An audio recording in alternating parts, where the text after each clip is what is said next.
যে ও নিজে তো বলতে পারছে ওটা খেলে ও ধুয়ে নিয়ে আসবি। তুমি একটা শর্ট না শর্টে খায় আর যাতেই খায় কিলো খাচ্ছ তুমি ভাই কাজ হবে। আমার পালাই বলুক আর যাই পালাই কড়াটা কে ধরবে? যাই খুশি বল। আমি আমার পালাই বলি হ্যাঁ আমার পালা বললে আমি তাহলে বলে দেবো যে ওটাই খাস নিস। হ্যাঁ না খেলে তাহলে আমি ধুই দিলাম। আমার এটুকু তুমি খাওয়া ধোয়া করো। হ্যাঁ কেন আমি ধুই দিব কেন? আগে যদি আমি তর্ক করি তাহলে ধুইবো।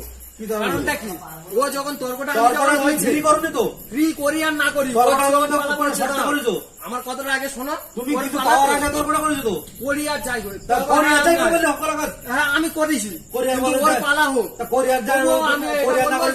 তুমি একটা শর্ট তুমি তোমার ওই 10 লাখ টাকা হতো তুমি কি ছেড়ে দিতে? কেন আমি এটাই তো বলতেছি যে ও তর্কটা করেছে ওর পালা হোক আর যার পালা হোক ও যদি পাওয়ার আগে